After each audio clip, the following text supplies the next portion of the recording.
Hello everybody, I'm going to show you how to make pumpkin custard peanut butter pie. And this is actually two separate recipes that I'm combining to make one recipe.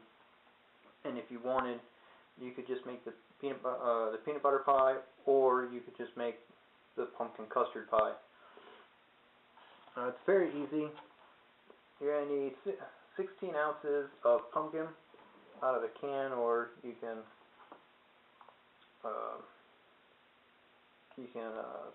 pull out the guts of a pumpkin that you go to the store and buy, and then you just drop it down into your mixing pot. Try not to make a mess.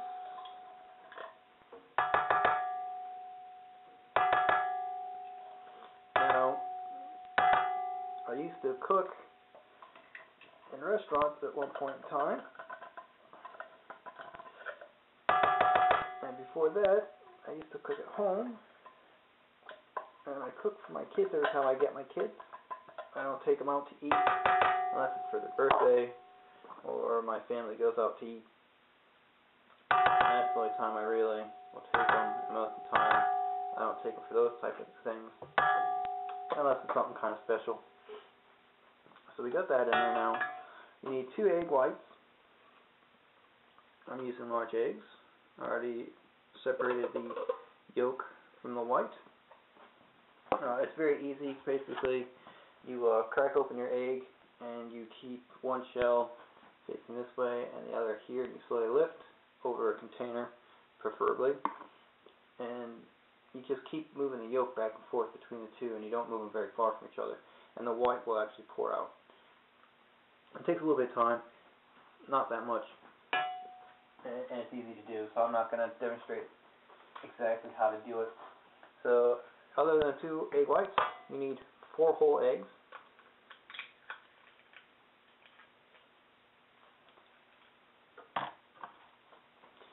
And no, I'm not one of those people that know how to do the fancy 1 egg crack open thing. Never put it on my shit to do list.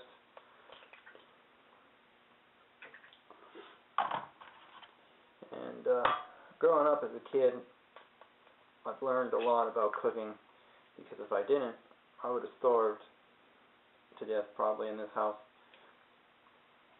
or should I say in my parents' house. So I learned a lot through trial and error about how things taste and how to make things. They might not look exactly like it, but they surely taste good. So that's kind of why I'm making the pie the way I am. After handling the eggs, why to wash your hands, just to decrease the chance of getting salmonella poisoning. That's the last thing you really want if you get salmonella poisoning. It will tear you up like something fierce. So now we want to get 1 cup evaporated milk. I've already shaken / stirred this stuff. So I'm going to pour that right on in there. Okay, pour it in. We got a little extra left. Drink it, give it to the cat. Do whatever. Mix it with your regular milk. Won't hurt nothing. It's pretty much just milk. And I got to pop off this lid and remove the little thing. I forgot about that. I bought a thing of dark corn syrup. Get it in your bakery goods area. Come on, you lid. There we go.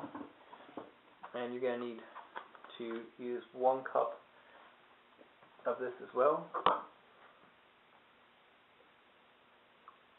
This stuff is pretty thick,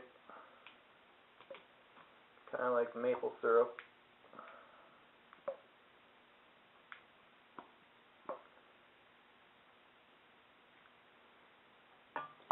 And then poof, off into the ingredients.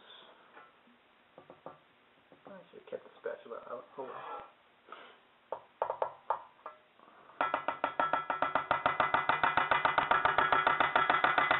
when you don't pay attention to what the hell you're doing.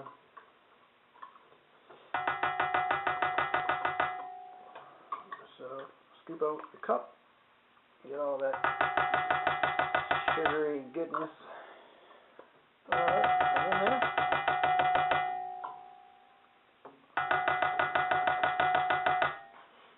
Alright, get the cup in the sink. Get out my spatula corn syrup. This is going to go into mix stuff up. I'm not going to worry about putting it down on here. Get my spatula somewhat clean, make it a lot easier to clean, plus it keeps more of the stuff I just scooped in there.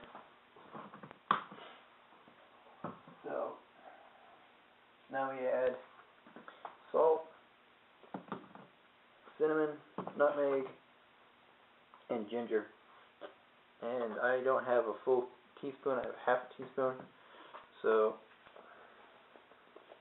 I'm going to just open up the lid. Right, teaspoon. Yeah, 1 teaspoon. So half salt. Now I'm doing it in this big container here, just because it's a whole lot easier than mixing this shit by your hands. So if you can save yourself some time and energy, yeah, you can save a lot of time and energy by going to the store and making this, but this is a lot cheaper than going to the store and buying something. And you know, the store stuff isn't always the best tasting, and they put a lot more things in it to preserve it so it lasts longer on the shelf, especially if you're going to get something that's frozen. Not to say I'm against buying store-bought products or frozen goods, it's just, if you don't have to, why do it? Especially when baking and cooking. Fudge. I'll clean that up after I finish getting this stuff together.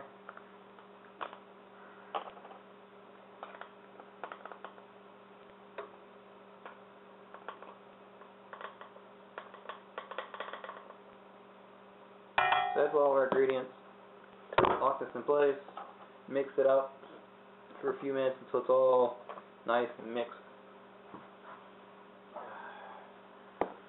Pick up a shitload of nutmeg up off the floor, and we'll come back after I clean up and have this all mixed, and then we'll put this into the pie crust and then start baking it. You want to just preheat your oven, son of a bitch, to 400 degrees. So I'll see you in just a second. So we're back. I just cleaned up the mess on the floor. As you can see, no more nutmeg all over the place, no longer on the counter. I kind of was pushing the cap back on, and the container could not take the strength in which I was trying to put the cap back on it, and well, it kind of went flying across the counter as it squashed and made a big mess. So you just want to get this mixed where it's all nice and smooth and all mixed together. Knock off any of the stuff on the side. I got spatula over here. Use your rubber spatula to push stuff back in. I pushed up on the sides, and it was all still kind of nice and dry on you.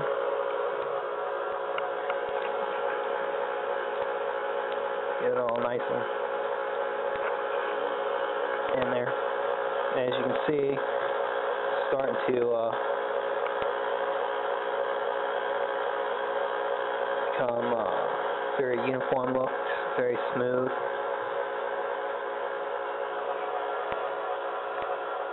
And the oven temperature is 400 degrees Fahrenheit, not Celsius, just in case you're wondering, for those of you that are in places that use Fahrenheit. And I wasn't trying to get any sympathy when I was saying, I had to learn how to cook at my house or I would have starved.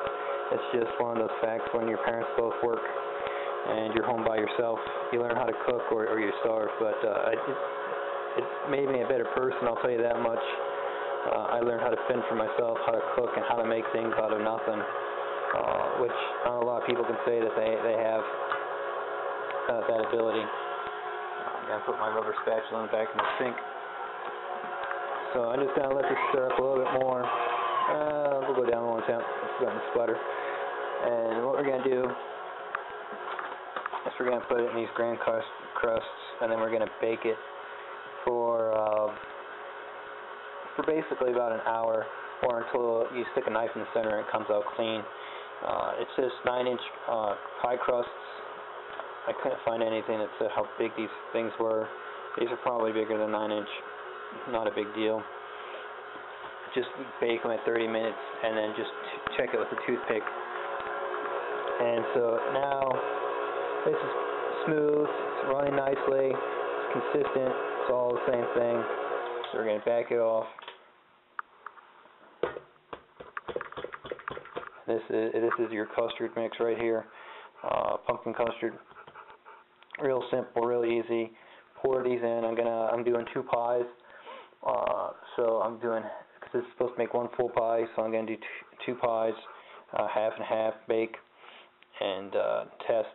And then I'm going to come back and show you how to make the peanut butter pie, which is even easier than this and requires no baking. So it's something you can do after you're done. So when we come back, we'll be working on peanut butter. Alright, we're back now. We're going to start working on the peanut butter. So you're going to need Cool Whip. 5 cups of Cool Whip, which is 40 ounces of Cool Whip. So I got a large, shit. I was supposed to get 2 of these containers at the grocery store. That's fine, we'll combine all this stuff together anyways. And I'll just have to go to the grocery store and buy another one of these and add it to it. But this will be fine for just show purposes. Come on, tear, you piece of shit.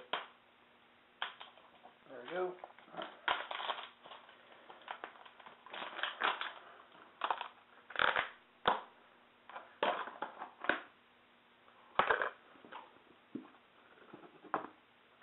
One tub of Cool Whip.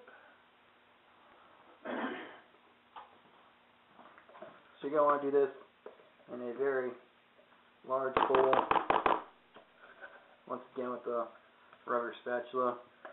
You get all this fat and goodness. It makes it taste oh so good.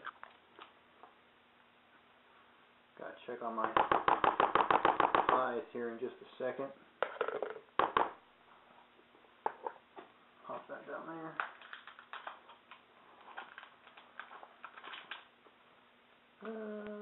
Cheap brand Cool Whip. Has no tear section. So, handy dandy pocket knife. Don't see that on Blue's Clues, right? Handy dandy pocket knife. They should have had it. Teach children to carry around a pocket knife with them. Super handy, super useful to have in your pocket. I find having a pocket knife on me has really helped me out. I know times when people have had pocket knives and it saved their lives in a car crash, to be able to get out of the car when the seatbelt itself won't unlock. One person here in Florida that I know got in a car accident, and in the car accident they went into one of the retainage ditches, and it's a ditch that was deep enough that the whole car was submerging and would have completely submerged above their hood. And the thing would not unlock to let them out of their seatbelt. So they used their pocket knife to get themselves out of their seatbelt. which is good. So you need a stick and a half of butter. Get the knife to cut the other side of the butter in half. Come on, let go. Good. There's one. And there's half-ish. Good enough for me. It's good enough for you. Plop. Wash my hands. All that nice sticky butter. Now you can use salted or unsalted butter. That's personal preference. And obviously depending on what your health situation is, might also dictate how you use it. So I need a half a cup, and I just have my half a cup out. Quickly available. Brown sugar.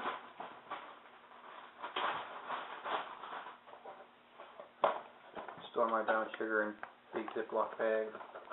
Don't keep a whole lot of it. Don't always get the chance to make my own barbecue sauce or barbecued ribs. But when I do, I use brown sugar.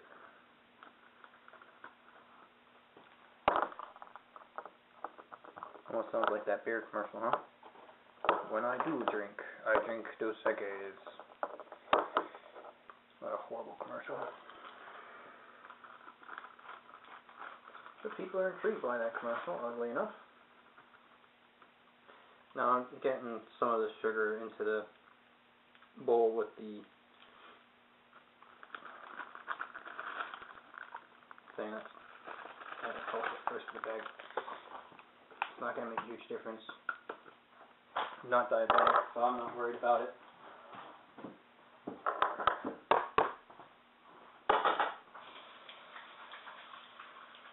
Sugary goodness off my hands.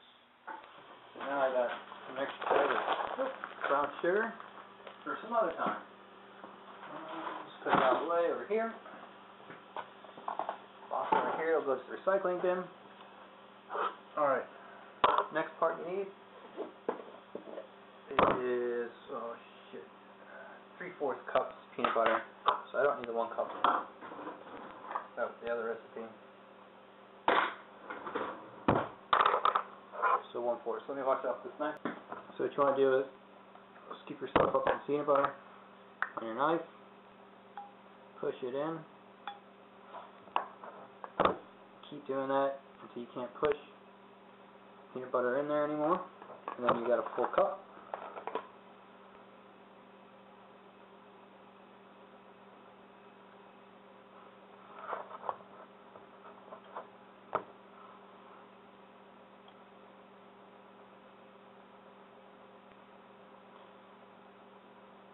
So I'm going to say this is good enough for 1 full cup.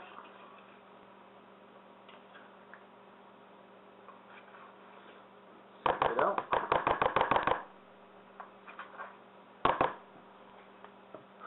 Do it again for another one. Come on. It's being stubborn.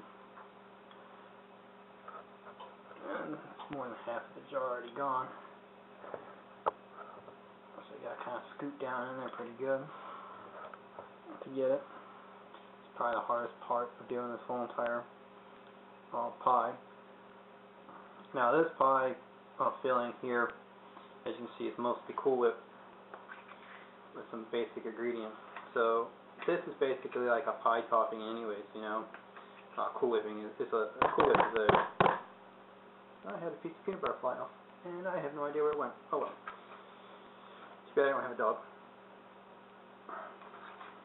Come on, get off. I have a spatula. Spatula, go!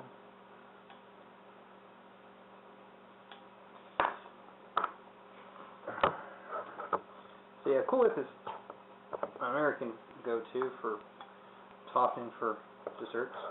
I don't know about in other places. So you can just make this if you want to have a peanut butter topping. It doesn't have to necessarily be in a pie. Once you're done with this, though, you definitely want to refrigerate it.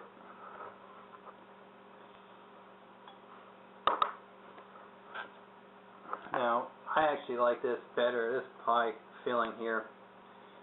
I actually like it better if I stick it into the freezer, and then I cut myself a slice right out from the freezer, and I think it's great.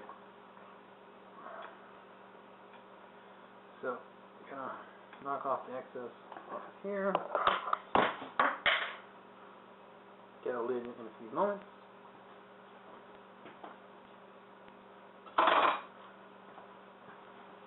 Thank you, Mr. Knife.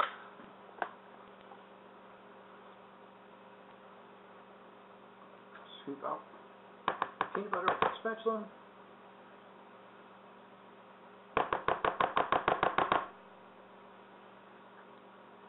Like I said, I'm 1 16-ounce container down on Quip. Now this will make 2 pies, pretty much.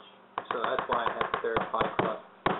I'm gonna split 1 pie on top of the pumpkin, which I really need to go check here shortly. And then have 1 peanut butter pie just by itself, since I'm the only person in this household that likes peanut butter or pumpkin. But my father definitely kill me if I don't make a peanut butter pie. So now all the ingredients are in our bowl. You want to just mix this up. So good.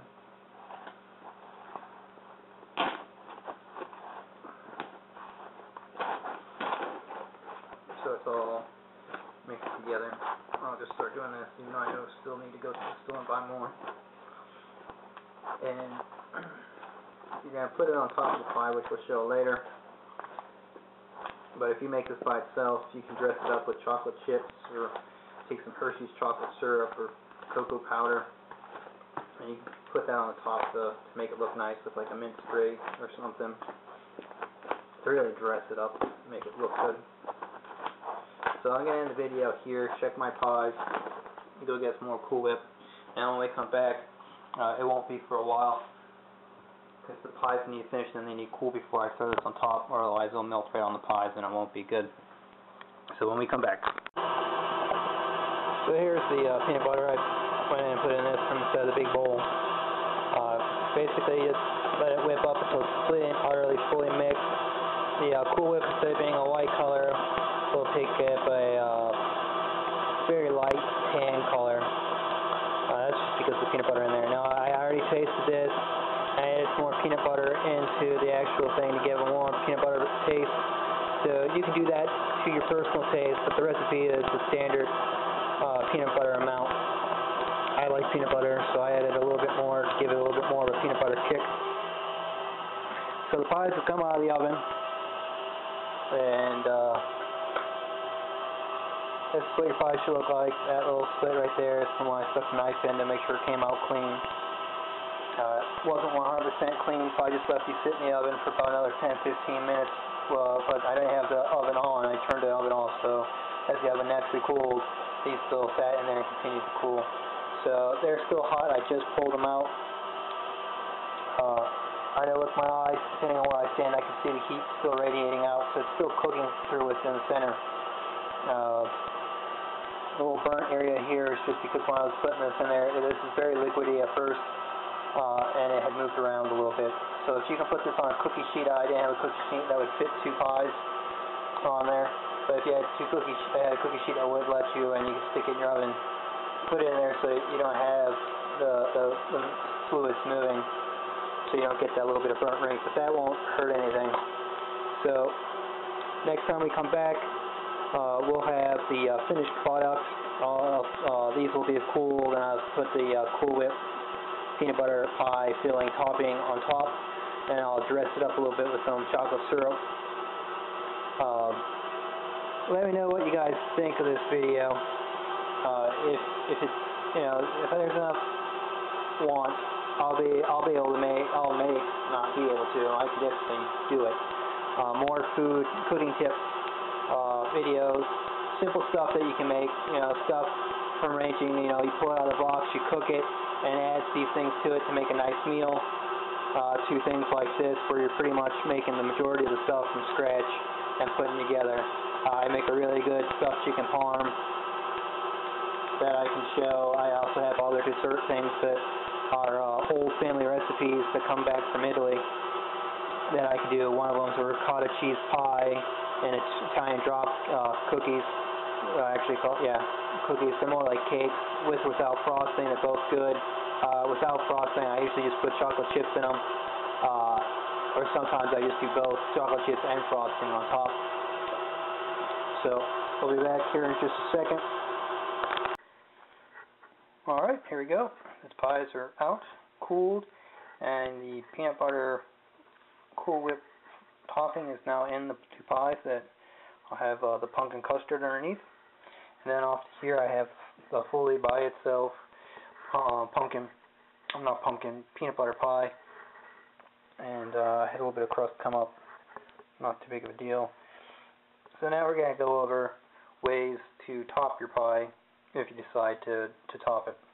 Now you can just leave it like this, which is normally what I do for the peanut butter. But for these two, we're going to go ahead and set up. If my tripod wants to cooperate. And let's see what we got here. Just need two pies. I'll do that. I'll just move them into the camera view. So first option is to take cocoa and then just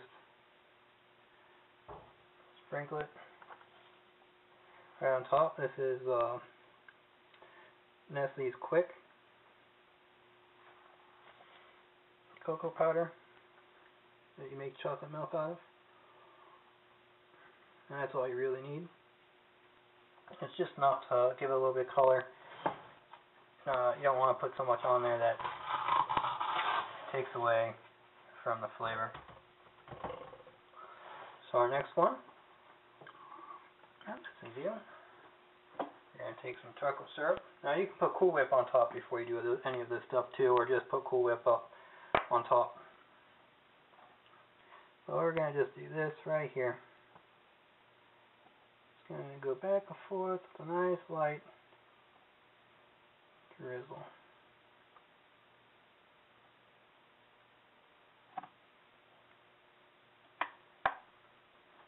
Or you can, like I said, you can do both.